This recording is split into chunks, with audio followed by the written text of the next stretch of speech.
des gens. Et c'est ne tozanga bato. Mais pour ce matin, j'aimerais vraiment condenser les choses, être un peu rapide. Voilà pourquoi il me faut un interprète chevronné. Dieu bénisse notre femme Bala et toute l'église au nom de Jésus-Christ. Alors je vais vous demander sans plus tarder de vous lever s'il vous plaît.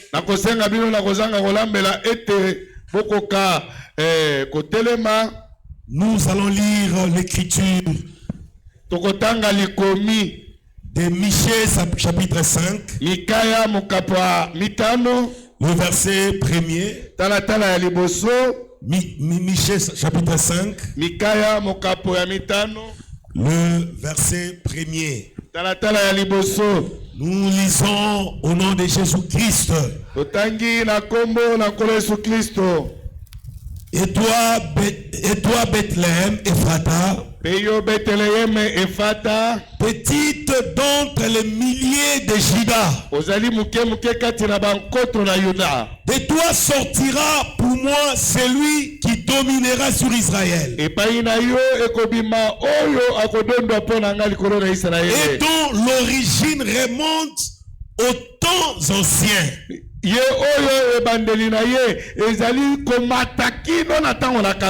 jour d'éternité. Oh, donne-moi l'ancien évangile. Donne-moi l'ancien évangile. Donne-moi l'ancien évangile. Il est si bon pour moi. Oh oui, c'est les vieux bateaux de Sion.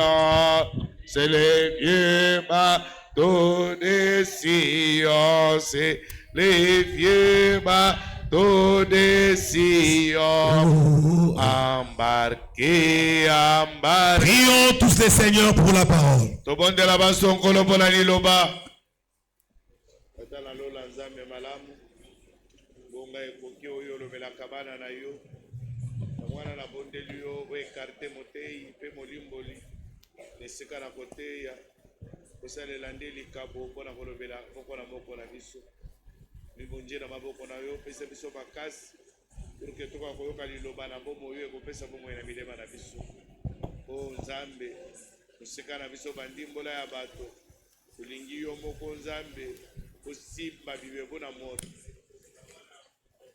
Mungongo ezala yaye, zoto ezala yaye, melilobe ezala nde yayo.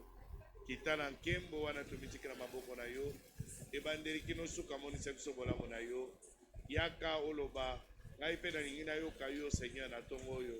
Salela likabo pe lobela ngai na kombo na nkolo Yesu Kristo nde na bondeli boye.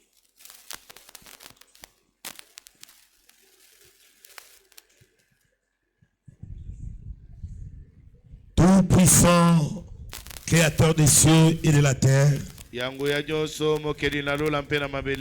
Père céleste, nous sommes ici pour toi et pour toi seul. Venons de lire l'écriture. Descends pour nous en donner l'interprétation. Dispose les cœurs de tes enfants pour recevoir la parole. Donne-moi aussi de l'onction, Seigneur, pour prêcher. Car c'est l'onction qui enseigne toutes choses. Merci parce que tu le fais. Car nous demandons au nom de Jésus-Christ. Amen. Amen. Veuillez vous asseoir, mes frères et sœurs. Comme c'est écrit là au petit tableau, notre thème pour ce matin sera pourquoi la petite Bethléem. Pourquoi seulement le Seigneur de gloire était né en Bethléem. C'est ça notre thème de ce matin. C'est un thème où l'on pose une question. La question est posée, pourquoi la petite Bethléem? Pourquoi Dieu choisirait-il la petite Bethléem puis y faire naître son fils? Alors qu'il y avait beaucoup de villes là en Jérusalem, là en Israël. Il y avait beaucoup de villes plus importantes que Bethléem. Déjà le prophète Michel là-bas il dit que c'était la petite. Michel chapitre 5 verset 1er. On a lu là-bas. Michel déjà est en train de définir cette Bethléem. Il dit, oh, et toi, Bethléem Ephrata. Petite entre les milliers de Juda. Donc c'était une petite ville. Mais pourquoi est-ce que Dieu choisirait que son fils puisse y naître? Pourquoi? Alors qu'il y avait d'autres belles villes. Il y avait la ville comme Jérusalem. Jérusalem, c'était la capitale de la Palestine. Mais Dieu pouvait accepter que son fils soit né là-bas. Mais il n'a pas choisi Jérusalem. Malgré que Jérusalem était la capitale, il a choisi seulement la petite Bethléem. Pourquoi? Il y avait aussi Silo, l'ancienne ville d'adoration. Les enfants d'Israël allaient adorer là-bas. Là dans Silo. Mais il n'a pas choisi là-bas. Il y avait encore Gilgad. C'était aussi un autre lieu d'adoration en Israël. Il y avait Sion. Situé sur le sommet de la montagne. Et là, David a chanté sur Sion. En disant, Dieu d'âge en âge avait béni son peuple à Sion.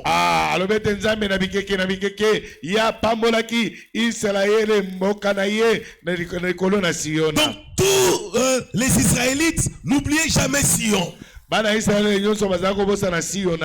qu'on les avait déportés d'Israël vers Babylone. Quand ils se sont retrouvés là-bas isolés en Babylone, on leur a demandé de chanter des cantiques de Sion. Ils ont dit, mais comment pourrions-nous chanter des cantiques de Sion dans une terre étrangère? Les cantiques de Sion peuvent être chantés à Sion. Par ailleurs, c'est pourquoi, bien aimés frères et sœurs, le message du temps de la fin doit être prêché parmi les parfaits. Parce que c'est destiné à l'épouse de Christ. Et qu'on amène cela ailleurs, il commence à dire non, ça ce n'est pas nous. Ça c'est pour les branhamistes. Comment pourrions-nous chanter des cantiques de Sion dans une terre étrangère? On te donne la chair pour prêcher dans un deuil. Toi tu commences à sortir des citations. Comment pourrions-nous chanter des cantiques de Sion sur une terre étrangère? Là-bas, évangélisons. Mais quand il faut parler sur les sept sceaux, c'est à Sion. Est-ce que je peux entendre un amen? Si vous parlez de la sémence du serpent. C'est un sillon. Branham avait compris cela. Et il pouvait dire, quand j'ai fait ailleurs, j'évangélise. Mais quand je vais poser la doctrine, c'est ici à Branham Tabernacle. Amen. Que notre Dieu soit loué. Il a fait sillon. Mais ici n'est pas Dieu n'a pas permis que son fils y soit né. Malgré l'histoire qu'avait Sion. Il y avait Hébron. Une ville de refuge. Vous savez vous-même qu'est-ce qu'une ville de refuge? Cela veut dire que quand un Israélite faisait quelque chose de mal, si seulement il courait et qu'il entrait dans cette ville de refuge, c'est fini. On ne pouvait plus l'arrêter. On ne pouvait plus le tuer. Parce qu'il était en sécurité. Hébron était une ville de refuge. Mais pour nous, frères, notre ville de refuge, c'est en Jésus-Christ. Jésus-Christ est notre ville de refuge. Tu veux fuir le péché? Entre en Jésus-Christ. Tu veux fuir tous ces problèmes de ce monde ici, tous ces problèmes. Rien n'est caché en Jésus-Christ. En Jésus-Christ, nous sommes en sécurité. Dans ce monde, il n'y a plus de sécurité. Même aux États-Unis, il y a des crimes. Mais la belle ville de refuge, c'est en Jésus-Christ. Jésus est notre ville de refuge. Il y avait encore Ramoth. En Galade là-bas. C'était aussi une ville de refuge. Il y avait Kades Barnea. Là se trouvait le siège du jugement. Le véritable juge, c'est qui? C'est notre Dieu. Il pouvait accepter que son fils soit né là-bas. Mais il n'a pas accepté cela. Lui, il a choisi que la petite Bethléem, la moindre de toutes. Bien mes frères et sœurs, quand Josué, lui le cadastre d'Israël, le cadastre de Canaan, le cadastre, vous savez, non? C'est celui qui partage le terre. Et Josué qui a partagé les terres de Canaan. Il y avait aussi Bethléem là-bas. Mais tellement que c'était petite. Quand Josué s'est mis à citer les villes et les villages de Canaan, il a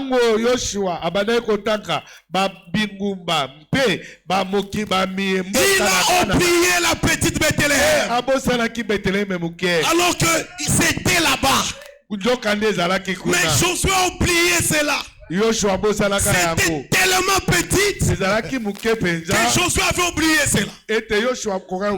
Si vous voulez lire cela, je n'aurai pas le temps de tout lire maintenant.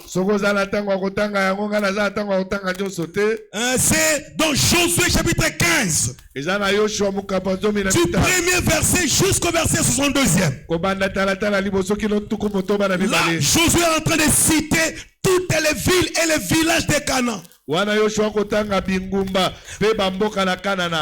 il a oublié la petite Bethléem. C'est pourquoi quand le prophète Michel regardait cela, il dit: et toi, petite Bethléem, la moindre de toutes. Tellement que c'était petit, qu'il pouvait faire cas de ça. Malgré que c'était petit, par rapport à toutes les villes importantes, Dieu a choisi que son fils soit né dans la petite Bethléem. C'était sur l'élection de Dieu, frère. C'était basé sur le choix de Dieu. Et le choix de Dieu a toujours été agréable. Dieu n'est pas comme les hommes. Quand Dieu choisit, c'est que c'est sur base de quelque chose. L'élection de Dieu est basée sur sa préscience. Dieu aime les petites choses, mes frères et sœurs. C'est pourquoi la Bible dit petit troupeau, ne vous inquiétez pas, car notre Dieu a choisi de vous donner le royaume. Nous sommes dans Luc chapitre 12, le verset 32e. Notre Dieu aime des petites choses. Vous négligez jamais. Oh non, je suis petit, je suis rien. Bethléem aussi était la petite de toutes les villes. Mais malgré qu'elle était petite, Dieu avait mis son choix sur Bethléem. Oh non, notre église est petite. Non. Écoutez ce que l'Écriture dit. Ne crains point petit troupeau, car votre Père a trouvé bon de vous donner le royaume. C'est oui et amen. Même si on est que à 100 ici, ou à 150 pratiquement, et qu'il y a d'autres églises qui sont trop grandes, où il y a des milliers. Mais laisse-moi te dire, Dieu aime aussi de petites choses. Petit troupeau de Kinkole, soyez calme. Parce que Dieu vous a choisi pour écouter chaque jour la nourriture spirituelle au temps convenable. C'est une grâce particulière. Notre Dieu aime des petites choses. Que notre Dieu soit remercié. Pourquoi seulement la petite Bethléem? Parce que notre Dieu, il aime aussi les petites choses. Alors que Bethléem était même oublié. Mais si Dieu a choisi Bethléem, c'était sur base de son élection. Dieu a choisi Bethléem. Et quand Dieu choisit, c'est toujours pour un but. Là, j'aimerais lire Proverbe chapitre 4, chapitre 16, verset 4e. Proverbe chapitre 16, verset 4e. Quand Dieu choisit quelque chose, c'est toujours avec un but. L'Éternel a tout fait pour un but. Même les méchants pour les jours du malheur. Donc il n'y a pas d'hasard auprès de notre Dieu. Est-ce que je peux entendre un amen, frère? Il n'y a pas d'hasard. Tu vas dire, mais Dieu, comment est-ce que tu peux faire ça? Tu n'as pas vu Jérusalem? Tu n'as pas vu Silo? Tu n'as pas vu Sion? Tu n'as pas vu Kades Barnea? Mais pourquoi tu as choisi seulement Bethléem? Dieu l'a choisi avec un but. Amen, amen. Et c'est sur base de son élection. C'est pourquoi je me poserai aussi une question. Je me pose aussi une question. Pourquoi seulement Dieu nous a choisis? Pourquoi pas les autres? Pourquoi seulement nous? Peut-être on n'a même pas beaucoup étudié. Tu as des frères dans ta famille qui ont plus étudié plus que toi. Mais pourquoi Dieu t'a choisi toi? Pas tes frères. Pourquoi seulement nous? Amen, amen. Amen. Tu regardes comme ça, tu ne parles même pas un bon français. Tu n'as rien. Mais tu as des frères qui ont beaucoup de moyens. Tu as peut-être des ministres dans ta famille. Mais Dieu ne les a pas choisis. Mais il t'a seulement choisi. Il t'a amené à croire ces saints messages. Et tu ne crois pas seulement au message tout court, mais au saint message. Le message biblique du temps de la fin. Les autres croient aux interprétations. Et ils disent, ce n'est plus le temps de prêcher avec la Bible. C'est seulement prêcher avec des brochures. Mais toi tu dis non, ce n'est pas ça, frère. Tu comprends bonnement la chose. Pourquoi seulement toi? Pendant que maintenant où je vous parle, les héros de ce message tombent. Les grandes personnes qui ont cru il y a longtemps, qui nous ont présenté le message, sont en train de tomber. Mais par la grâce de Dieu, tu es ce que tu es. Dieu t'a choisi et il t'a placé dans un endroit où tu écoutes rien que la parole de vérité. Pourquoi seulement toi, mon frère? Pourquoi seulement toi, ma soeur? Pourquoi seulement toi? C'est la grâce de Dieu. C'est parce que Dieu nous a élus avant la fondation du monde. Dieu nous a élus, frère. Et il a fait de nous ce que nous sommes. C'est pourquoi j'aime Paul. J'aime Paul. Quand il dit, je suis ce que je suis par la grâce de Dieu. Christ nous a élus. Dès avant la fondation du monde. C'est pourquoi j'ai lu Ephésiens chapitre 1er. Le verset 1er, nous lisons cela. Dans le précieux nom de notre Sauveur Jésus-Christ. Pourquoi la petite Bethléem? Pourquoi seulement toi, mon frère, que Dieu a choisi? Parce qu'il t'a élu avant la fondation du monde. Oh, l'apôtre de Jésus-Christ, par la volonté de Dieu, aux saints qui sont à Éphèse, et aux fidèles en Jésus-Christ, que la grâce et la paix vous soient données de la part de Dieu notre Père et du Seigneur Jésus-Christ. Loué soit Dieu, le Père de notre Seigneur Jésus-Christ, qui nous a bénis de toutes sortes de bénédictions spirituelles dans les lieux célestes en Christ. En lui, Dieu nous a élus avant la fondation du monde, pour que nous soyons saints et irrépréhensibles devant lui. Il nous a choisis quand?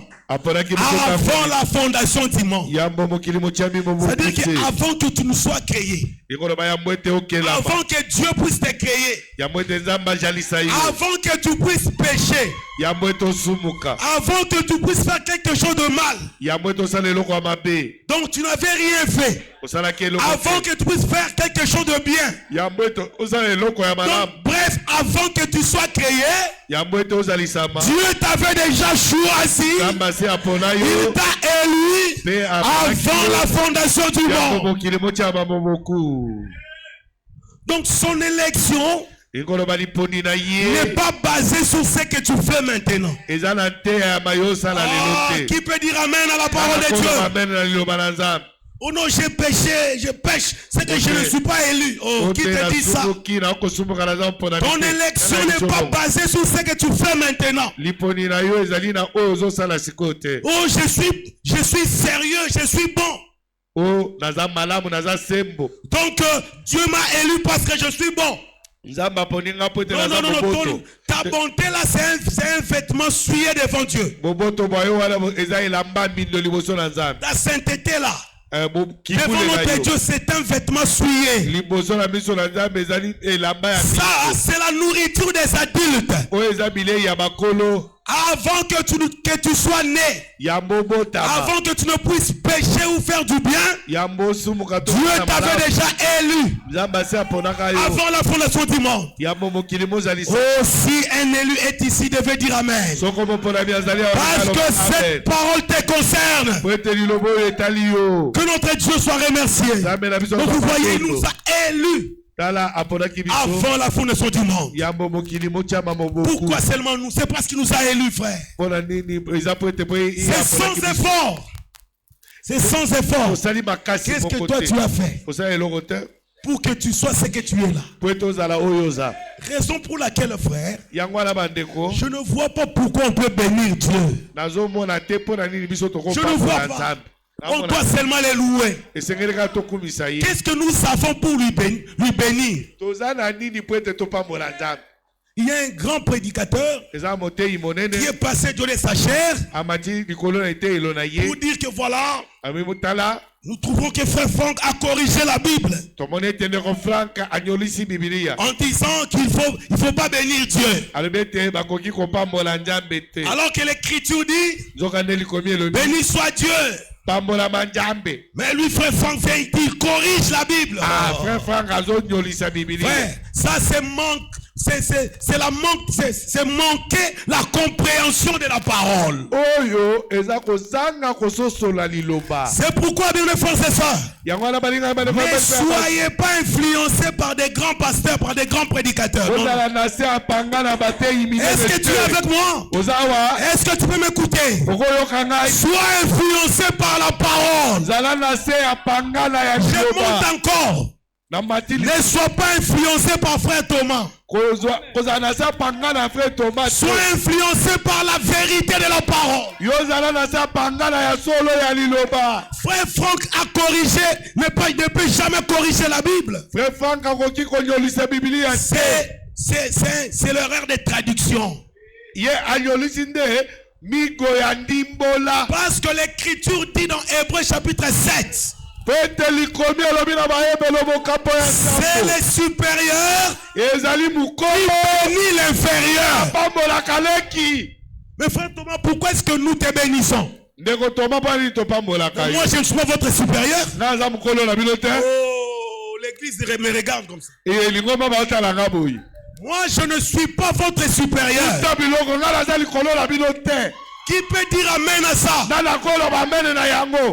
Mais je vois notre frère rester calme. C'est que toi tu crois que je suis pape ici. Hein? Moi je ne suis pas pape. Au-dessus de moi il y a le Saint-Esprit. Au-dessus de vous c'est le Saint-Esprit. Entre moi et vous nous sommes des frères. Voilà pourquoi je peux vous bénir. Vous aussi vous pouvez me bénir. Mais notre Dieu c'est notre Père. C'est lui notre supérieur. Et c'est à lui de nous bénir. Cette connaissance n'est pas chez tous. Seulement dans la petite Bethléem. Petit troupeau. Soyez calme. Dieu a jugé bon et vous donnez le royaume. Reçois le nom du Seigneur. Il nous a élus avant la fondation du monde. Sans que tu ne fasses quelque chose. Il t'a déjà choisi. Rapidement nous prenons Romains chapitre 8. Le verset 29e. Romains chapitre 8. Le verset 29e. Nous lisons la parole de Dieu. Car ce qu'il a connu d'avance, il les a aussi prédestinés à être semblables à l'image de son fils. Il vous a connu quand? Maintenant. Il vous a connu quand? C'est qu'il a connu d'avance. Avant la fondation du monde.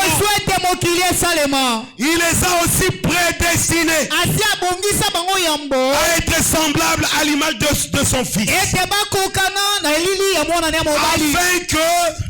que son fils fût le premier-né d'entre plusieurs frères. Jésus est aussi notre frère. Parce qu'il est aussi le fils de Dieu. Amen, amen. Il est notre frère. Nous aussi, nous sommes des fils de Dieu. Amen, amen. Par engendrement. Nous sommes des fils de Dieu. Et nous sommes frères à Jésus-Christ. Amen, amen. Même mon fils John est frère à Jésus-Christ. Moi aussi frère à Jésus-Christ. Moi et John. N'est-ce pas que nous sommes des frères? Mais naturellement, je suis son père. Mais en esprit, nous sommes des frères. C'est pourquoi quand John prie, il dit notre Père qui est aux cieux, que ton nom soit sanctifié. Comme moi aussi je prie, notre Dieu qui est aux cieux, notre Père. Mais entre moi et John,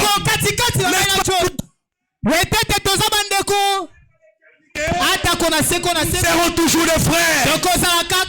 Parce qu'à l'éternité, il y aura un seul attribut qui va rester. C'est l'attribut du Père. Écoutez la révélation. Jésus n'est pas fils éternel. Il est fils dans les temps. Oh, est-ce que tu es là? Il est fils dans les temps. Quand seulement les temps sera fini et que nous entrerons dans l'éternité, l'attribut de fils sera englouti dans la paternité. Et on va l'appeler Père éternel. Amen. Et quand il s'appellera Père éternel, nous serons qui? Des frères éternels aussi. Des fils éternels. Amen, amen. Donc frère Berthe, là c'est mon frère. N'aie pas honte de m'appeler frère. Jésus n'a pas eu honte de nous appeler frère. Pourquoi seulement Dieu a choisi la petite Bethléem? C'était parce qu'il avait élu. Il avait choisi que ça soit là-bas. Amen. Pourquoi seulement il nous a choisi? C'est par sa grâce, frère. Que notre Dieu soit remercié. Maintenant, bien mes frères et sœurs, avant de répondre à cette question, pourquoi la petite Bethléem? Pourquoi est-ce que Dieu a choisi la petite Bethléem? Pour que son fils il soit né. Avant d'arriver là-bas, parlons un peu de l'origine de la ville de Bethléem. Qui en est le fondateur? C'est lui qui a fondé la ville de Bethléem. C'est le fils de Caleb. Du nom de Salmon. Ou Salomon. Vous connaissez Caleb, n'est-ce pas? L'ami de Josué. Le guerrier. Caleb c'était un guerrier. Il pouvait demander à Josué, Josué, donne-moi, je t'en prie, cette montagne-là. Josué lui dit non. Cette montagne-là, il y a beaucoup de guerres. Il dit non, donne-moi ça. Notre Dieu est un Dieu de montagne. Donne-moi cette montagne. C'est ça un chrétien. Un chrétien n'a pas peur des épreuves. Il affronte des épreuves parce qu'il connaît qu'après l'épreuve, il y a la gloire. Après la guerre, il y a des triomphes. Qui veut être déclaré héros ici? Vous voulez être des héros? Alors un héros ne refuse jamais la bataille. C'est pourquoi en tant que chrétien, nous marchons de combat en combat. Nous sommes dans une bataille. Mais gloire soit rendue à Dieu. Parce que celui qui est en nous est plus grand que celui qui est dans le monde. Et il a dit, puisque moi j'ai vaincu, vous aussi, vous allez vaincre. Amen, amen. Amen. Celui qui est en nous, frère, et la puissance qui nous donne la force pour surmonter les épreuves. Amen, amen, amen. Amen. Qui en est le fondateur? C'est le fils de Caleb. Du nom de Salmon. Ou Salomon. Écoutez bien, la petite Bethléem a existé il y a longtemps. C'est une ville qui a existé il y a longtemps. Mais Josué avait oublié de citer cela. Je vous avais déjà dit ça.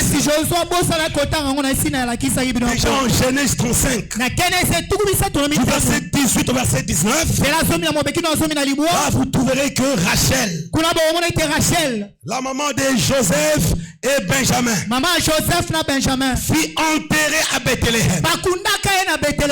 C'est oui et amen. Donc, la personne qui a fondé cette ville, c'était Salmon ou Salmon épousa. Je parle un peu de la généalogie de ces Salma-là. Jusqu'à arriver dans ce que nous parlons aujourd'hui. Regardez sa généalogie. Salomon épousa Rahab, la prostituée. N'est-ce pas que vous connaissez Rahab, la prostituée? Quand Josué avait envoyé les 12 espions, hein, c'était les 12 espions, n'est-ce pas? Là à Jéricho, ils sont entrés et la femme qui les avait gardés, il y a un terme là.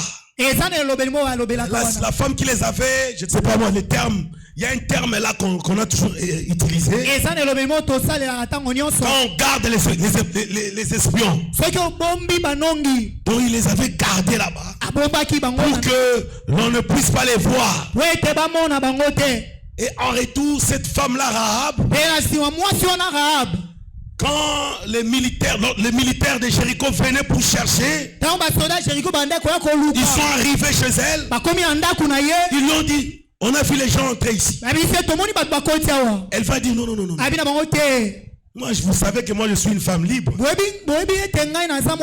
suis prostituée. Les hommes entrent ici.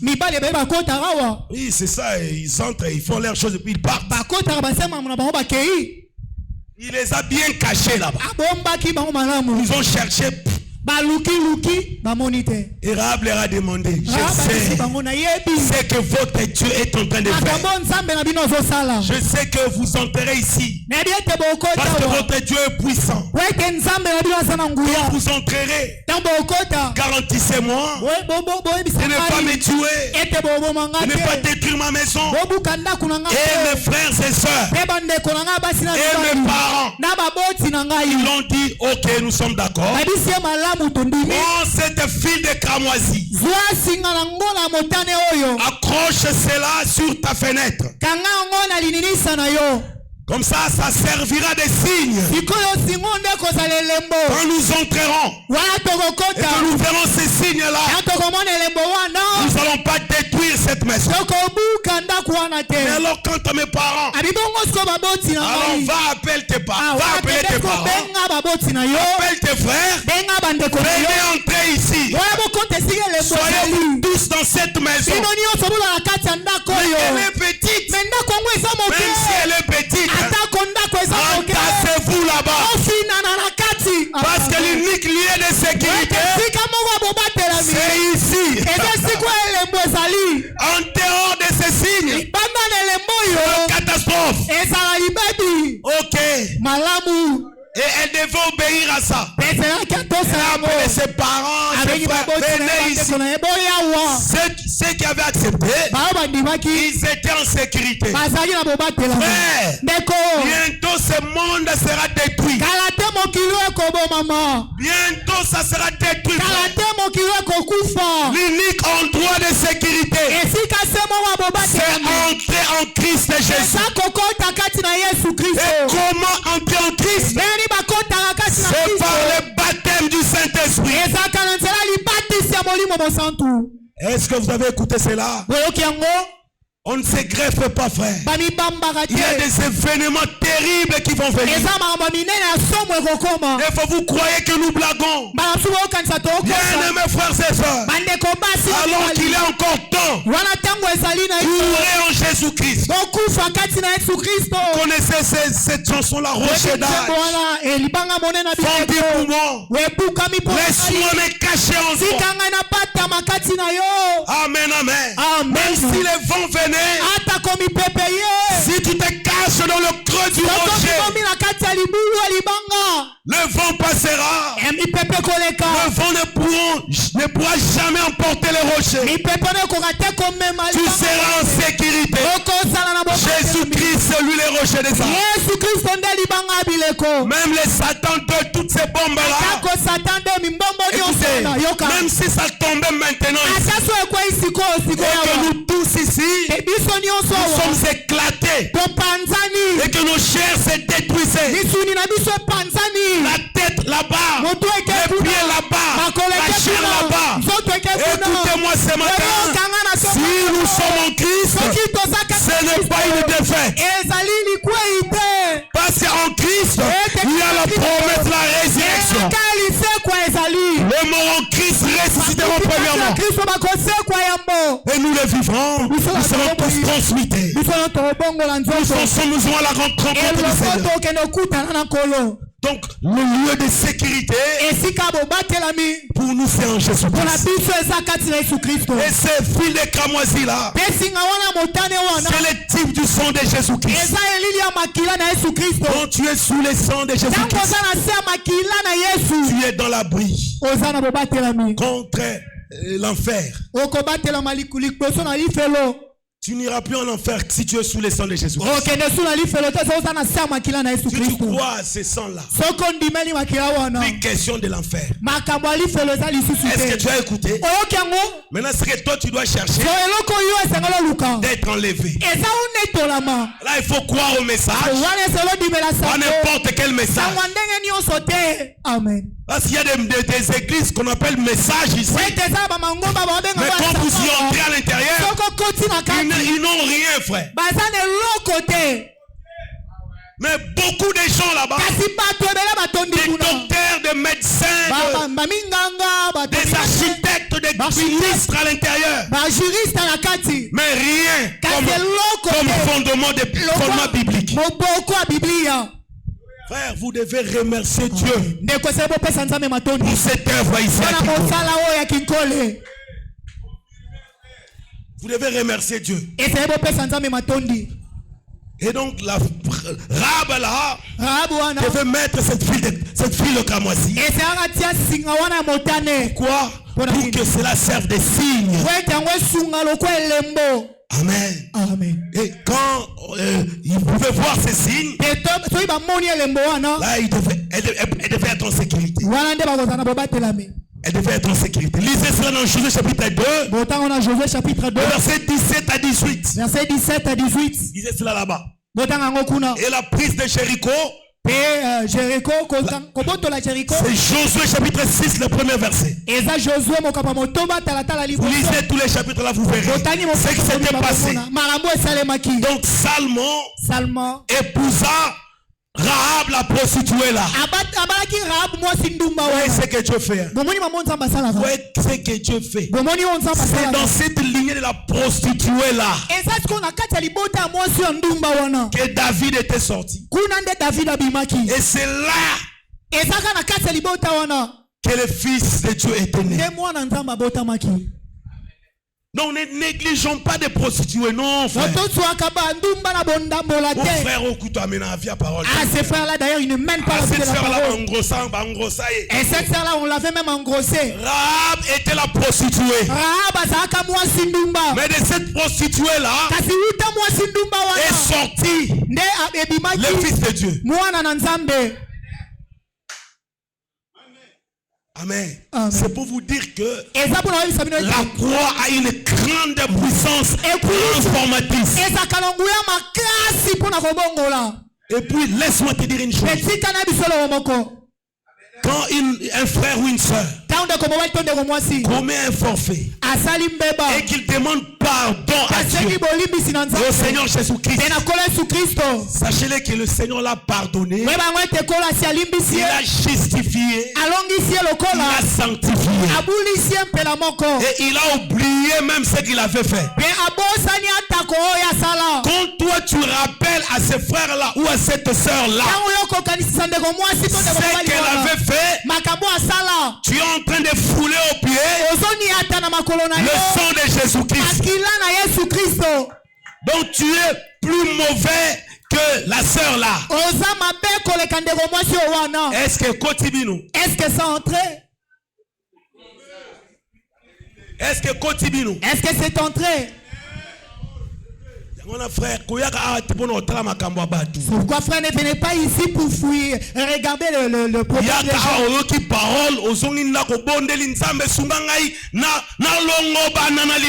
Viens ici, tu écoutes la parole, tu rentres demander à Dieu à ce que tu te conformes à la parole. C'est fini. Tu pries pour les saints, pour les prédicateurs, ainsi Dieu va te bénir. Ah, je trouve que cette sœur est prostituée. Les premiers seront les derniers. Et les derniers seront les premiers. C'est que Pierre disait s'essuyer. Jésus lui a dit tiens Pierre, comment toi tu appelles suyer c'est que moi j'appelle pur.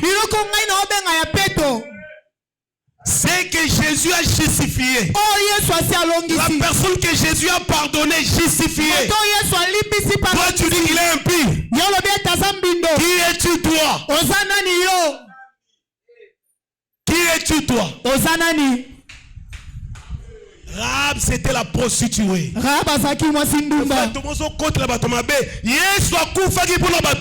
Jésus est mort pour les impies. Jésus est mort pour les mauvaises personnes. Si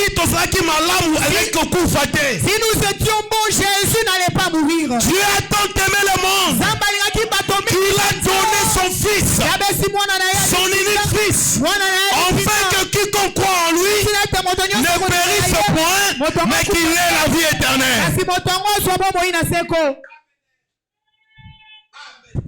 Amen, amen. Amen. Et puis comment est-ce que Christ est mort à la croix? La main ouverte comme ça. Pour dire que venez. Quel que soit ton péché, quelle que soit ta culpabilité, venez. Mon sang a le pouvoir de te laver. C'est pourquoi la réponse au péché était déjà donnée à Golgotha. Si tu meurs pécheur, c'est ton problème. Tu iras tout droit en enfer. Pourquoi? Pas parce que tu as péché. Non. Péché c'est normal, frère. Frère, qu'est-ce que c'est normal. L'homme né de la femme, l'homme né de la femme est né dans le péché, conçu même dans l'iniquité. C'est normal de pécher. Ça peut arriver à tout le monde. Mais quand nous péchons, il y a une solution que Dieu a donnée au péché. Et la solution c'est quoi, Église? C'est Golgotha. Mais quand tu refuses Golgotha, c'est que tu signes toi-même pour l'enfer. Tu as refusé la solution. J'ai faim. Prends 50 000 francs. 50 000 francs. Va préparer, va t'acheter à manger. Non, moi je ne vais pas prendre cet argent. N'est-ce pas que cet argent-là, c'est la solution pour remplir ton ventre qui a faim? Si tu refuses ça, est-ce que tu vas vivre? Tu vas mourir de faim. C'est comme ça aussi avec Golgotha. C'est la solution. C'est la solution au péché. Et celui qui croit à l'œuvre accomplie à Golgotha, il aura un dégoût de péché. Il va regarder ce qu'il était et ce que Christ a fait pour lui. À cause de l'amour pour Christ, je ne trahirai pas mon Seigneur. J'aime cette chanson de Lifoko. Je ne blesserai pas mon Sauveur. Amen. Quand nous péchons, nous blessons notre Sauveur. Je ne blesserai pas mon Sauveur de gloire. Toi, tu es mon ami. Mais lui, c'est mon Sauveur. Donc je ne peux pas blesser le Seigneur Jésus-Christ. Est-ce que frère Thomas nous a envoyé à faire le péché? Mais Christ est mort pour le péché. Que le Seigneur vous bénisse. Est-ce que c'est tenté? Dieu soit loué. Donc ce Salman-là a épousé Rahab. Maintenant, entre Salman et Rahab, cette union-là a donné un fils. Et vous connaissez aussi, c'est Boaz. Vous connaissez Boaz, n'est-ce pas?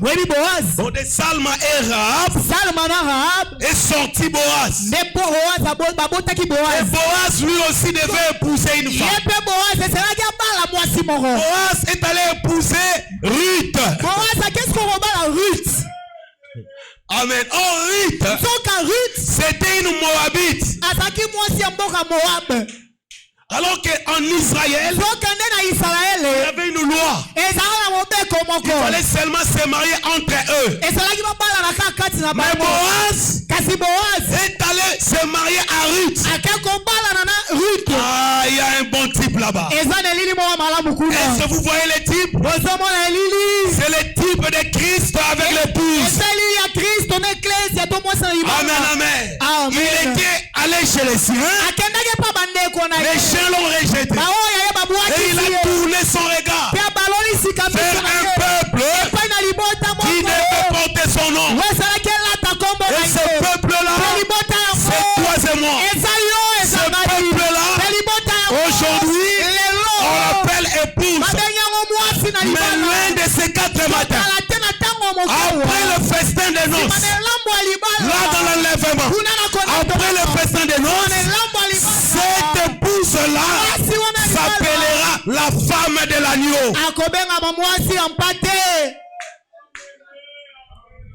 Amen. C'est ça. Ruth était, et c'est le type de l'épouse. Une Moabite, une païenne. Mais Dieu a permis à ce que Boaz, qui est le parent rédempteur, qui avait racheté Ruth, qui était la Moabite. Jésus aussi, notre Boaz, nous a racheté là à la croix. Il a payé un grand prix pour que nous soyons son épouse. Et bientôt là nous serons la femme de l'agneau. Et Ruth de Boaz et Ruth est sorti Obed. Amen. Obed. Vous connaissez Obed? Le moniteur de l'école de dimanche comprend bien. C'est un enseignement de l'école de dimanche. Amen. N'est-ce pas merveilleux? Pourquoi la petite Bethléem? Et Boaz et Ruth ont donné Obed. Obed à son tour. C'est lui, on n'a pas parlé de sa femme. C'est de Obed qu'est sorti Isaïe. Amen. Et Isaïe, vous le connaissez? Isaïe, c'est le père de David. Vous voyez la lignée du Sauveur. Et Jésus qui est Joseph, c'était le fils de David. Et Jésus, il est le fils de David. Le vrai fils de David, c'est Jésus-Christ. Parce que Dieu avait promis à David que ton trône ne manquera jamais de successeurs. Et ce successeur éternel, c'est qui? C'est le Seigneur Jésus-Christ. C'est lui le successeur de ce trône. C'est pourquoi dans le millénium, Jésus régnera comme fils de David. Et son règne, c'est un règne de paix. Oui et amen. Et pendant son règne, qu'est-ce que frère Mbala sera? Pendant ce règne-là, frère Mbala, frère Richard, moi et tous les saints, frère Junior et toutes les sœurs ici, nous serons la princesse, plutôt la reine. Nous serons la reine. Amen, amen. Jésus sera le roi. Et nous serons la reine. Et nous allons habiter où? À la Jérusalem céleste. Au millénium, frère, Dieu, Jésus va commencer à nous envoyer. Par exemple, si au Congo, ici, on refuse de payer comment on appelle ça? Les impôts, là, à Jérusalem. Non. On vérifie là-bas. Congo n'a pas payé les impôts. On punit Congo. Parce que tu n'as pas payé les impôts à Jérusalem. Le fleuve Congo ne va plus produire des poissons. Mais c'est Bungi na fleuve Congo. Et on verrait que les poissons vont disparaître. Et les pêcheurs vont commencer à pleurer. Il n'y a plus de poissons. Pourquoi? Parce qu'on n'a pas payé les impôts. Alors le gouvernement congolais va tout faire pour aller payer les impôts à Jérusalem. Ils vont aller là-bas. Ils payent les impôts. Maintenant, il faut lever l'embargo. L'embargo en termes de poissons. Il faut envoyer un ambassadeur. Et Jésus va regarder. Là dans la Jérusalem céleste, il choisit un prince là-bas. Il peut prendre mon frère Willy. Mais là-bas il va plus s'appeler Willy. Il s'appellera peut-être Jaspe. Ou Sardoine. Ou Or, je ne sais pas. Allez, va là-bas au Congo. Va traiter le problème là-bas. Et tu viendras là-bas vêtu de blanc. Alléluia. Et on va te recevoir dans le gouvernement. Un prince est venu de la Jérusalem céleste pour donner solution à vos problèmes. Voilà, depuis il n'y a plus de poissons au fleuve. Alors, vous avez déjà payé l'impôt. Allons là-bas au fleuve. Vous allez là-bas. Vous parlez seulement. Et les poissons retournez dans les fleuves. Et les poissons vont retourner là-bas. N'est-ce pas que c'est beau? Que notre Dieu soit loué à jamais. Nous voulons aller au ciel. C'est ce que nous voulons. Et vous voyez que David est sorti de cette lignée là-bas. Salomon. Et puis Boaz. Et puis Obed. et puis Isaïe, et puis David, et puis Joseph, et puis le Sauveur Jésus-Christ est sorti. Ce ne sont pas des choses que je fabrique. Prenons Ruth chapitre 4. Le verset 18, nous allons descendre. Luc chapitre 4. Le verset 18. Ruth chapitre 4. Ruth chapitre 4. Écoutez, voici la postérité de Péré. Péré engendra Esdron. Esdron engendra Ram. Ram engendra Aminadab. Aminadab engendra Macron. Macron engendra Salmon. Vous voyez les salmons là, n'est-ce pas?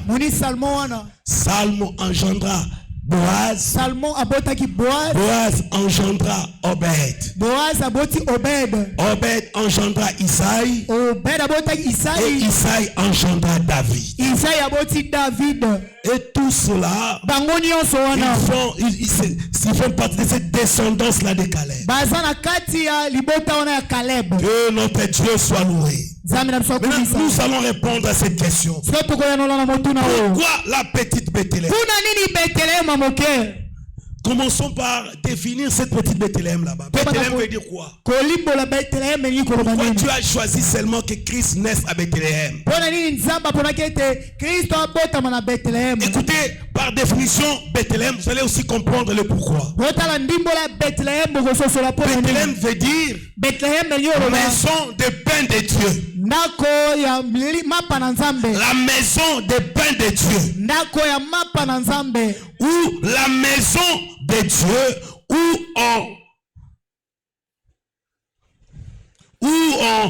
on exploite, on fabrique le pain. Où on mettait le pain. Voilà.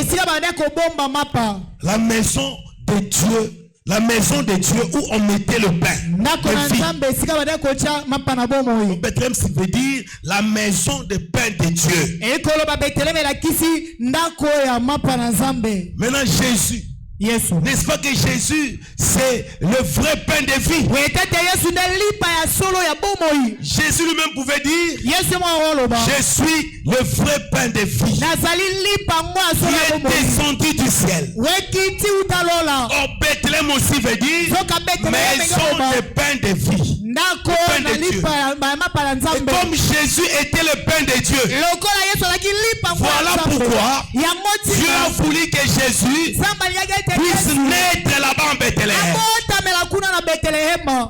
Parce qu'il était le pain de vie. Amen, amen. Amen. Pourquoi la petite Bethléem? Si nous lisons paragraphe 86 jusqu'à 87, nous allons voir cela. Paragraphe 86 à 87. Où? Hein? Paragraphe 86 à 87.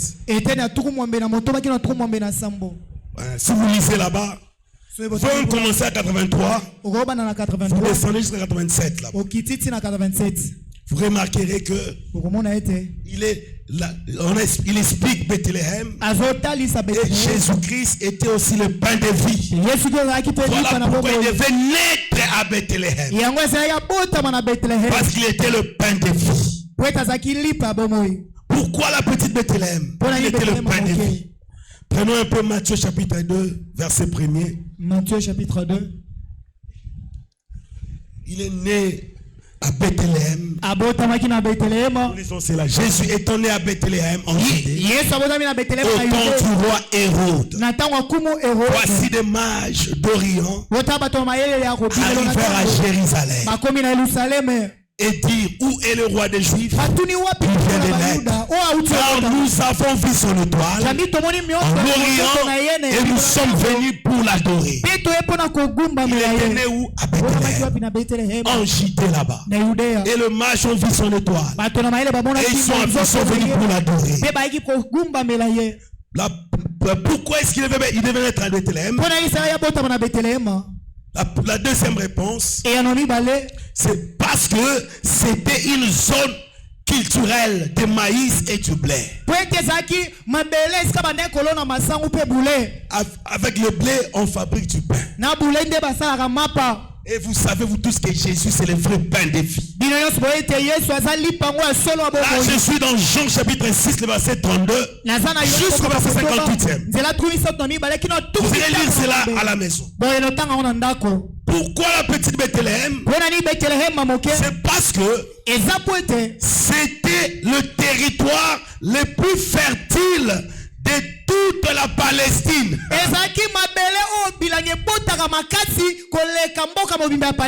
Un frère malade.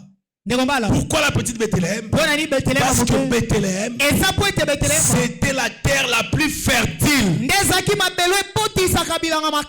toute Palestine. Et laissez-moi vous dire une chose certaine. La terre la plus fertile, c'est le Seigneur Jésus-Christ. Quand vous êtes planté dans cette terre-là, vous produirez le fruit de l'esprit. Et vous allez avancer sur tout le plan. Oui, frère. Spirituel, matériel.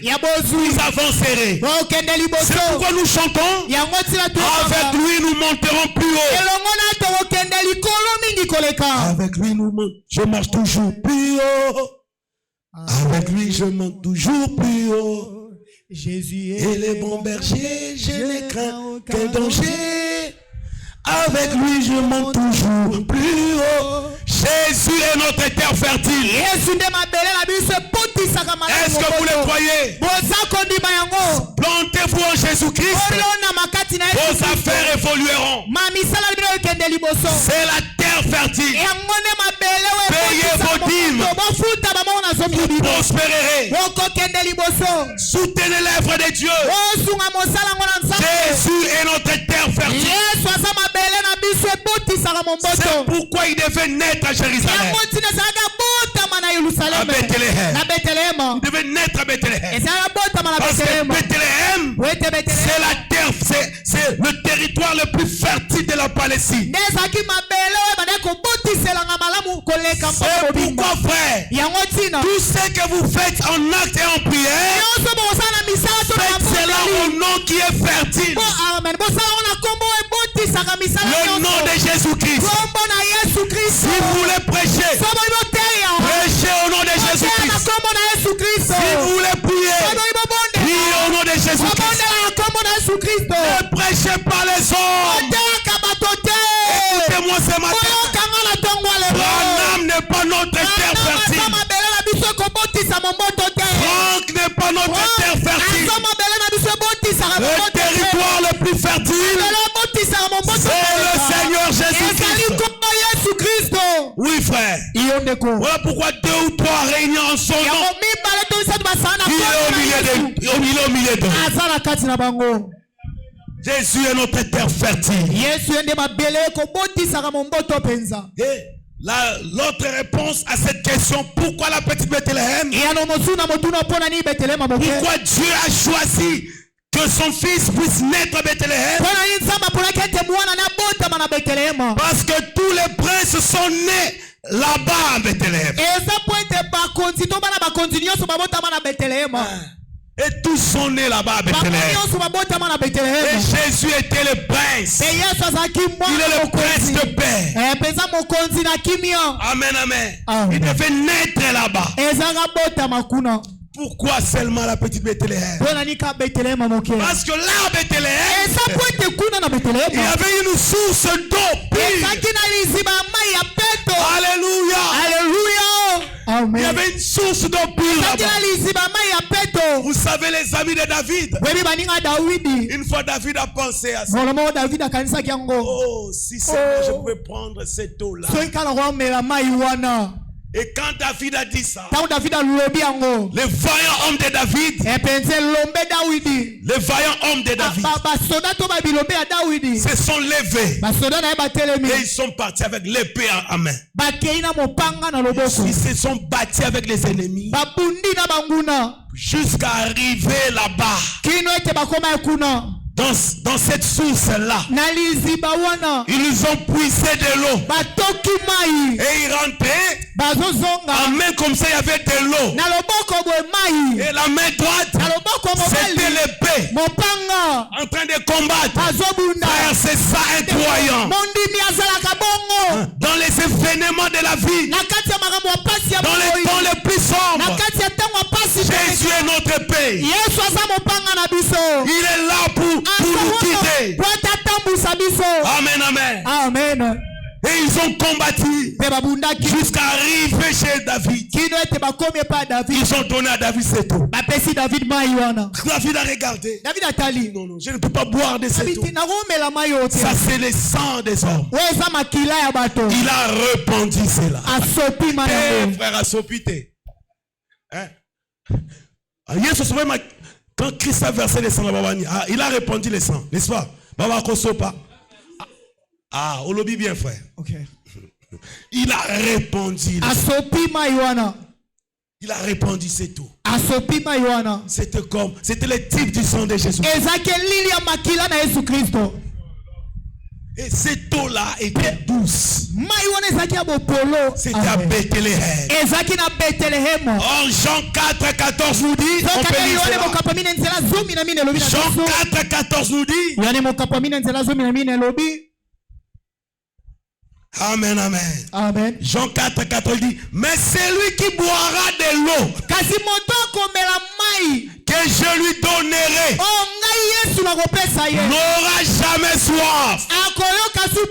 Et l'eau que je lui donnerai deviendra en lui une source d'eau qui jaillira jusque dans la vie éternelle. C'est Jésus qui est cette eau la pure. Ah, que notre Dieu soit loué. C'est pourquoi si nous lisons dans la petite, pourquoi la petite Bethléem, paragraphe 81, il est dit là-bas, nous lisons, il en est de même dans la Bethléem de Dieu. Il en est de même. Amen, amen. Amen. C'est le centre pour l'eau. Nous lisons cela.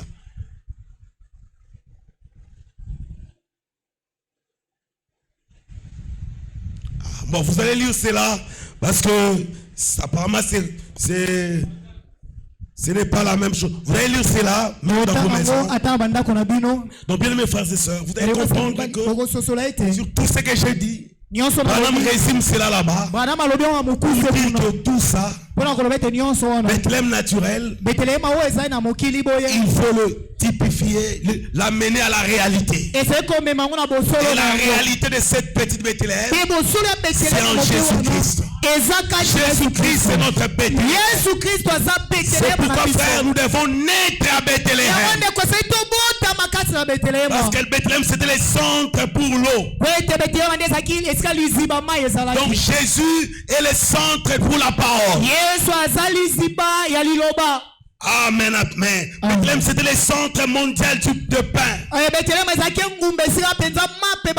Jésus est le centre de la parole de Dieu. Parce que c'est lui le pain de vie. Et le prince naissait là-bas. Jésus est le fils de David. Voilà pourquoi il est né là-bas. Jésus était né un jour. Mais ce n'était pas le 25 décembre. Le 25 décembre, c'est une fête païenne. Les chrétiens ne fêtent pas Noël il a le 25 décembre. C'est le roi soleil, c'est le Dieu soleil qui était adoré le 25 décembre. Maintenant le Romain Ils ont marié cette date-là à la naissance du Fils de Dieu. Si le Fils de Dieu pouvait être... Le Fils de Dieu était né. Simplement il était né. Mais ce n'était pas au mois de décembre. C'était au mois de mars ou avril. Parce que c'est pendant ce temps-là que les bergers encadrent les agneaux. Et les agneaux ne naissent jamais pendant la neige. C'est-à-dire en décembre là-bas en Jérusalem, il fait tellement froid. Alors Dieu n'a pas mis cette loi-là dans les agneaux de naître en décembre. Ils naissent souvent en mars-avril. Amen, amen. Notre Christ Jésus était né, mais c'était en Bethléem. Et ce n'était pas au mois de mars. C'était au mois de mars. C'était pas au mois de décembre. C'était au mois d'avril, mars. Et bien mes frères et sœurs, si vous voulez naître, naissez en Bethléem.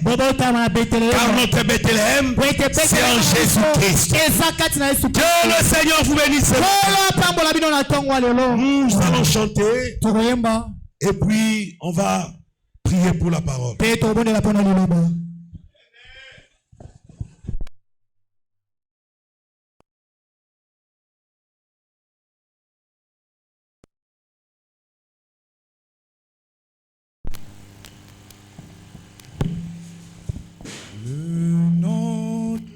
Jésus est si doux, de Dieu des armes le courroux.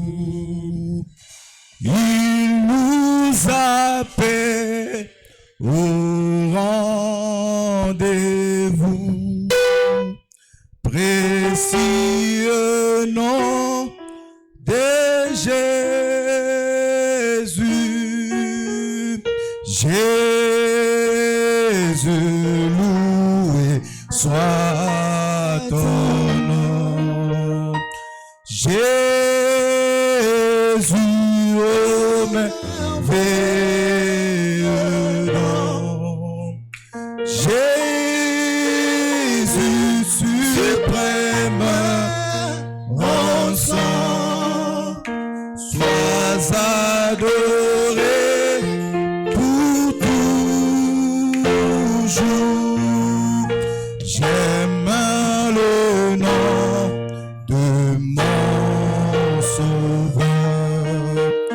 Il me soutient sur le chemin.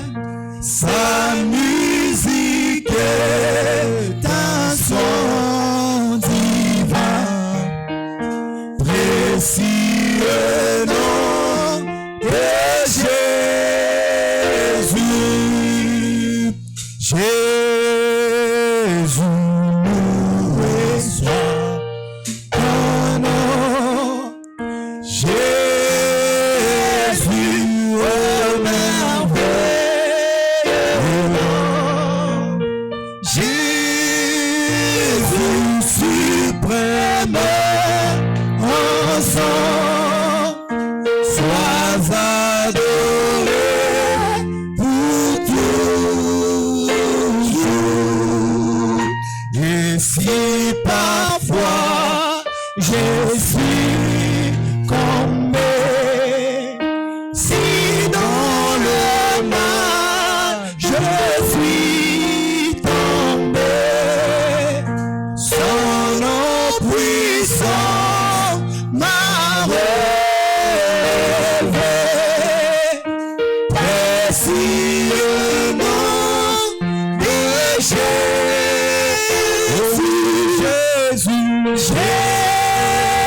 Jésus, béni soit ton nom. Jésus,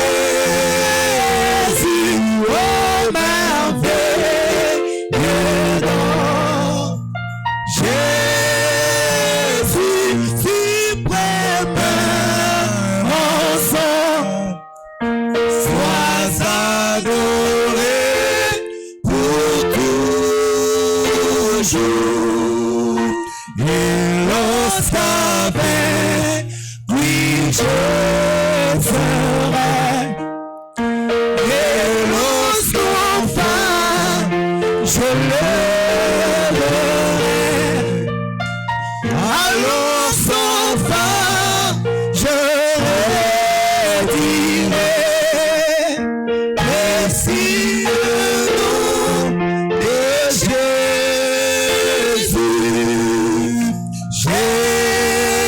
Jésus, béni soit ton nom.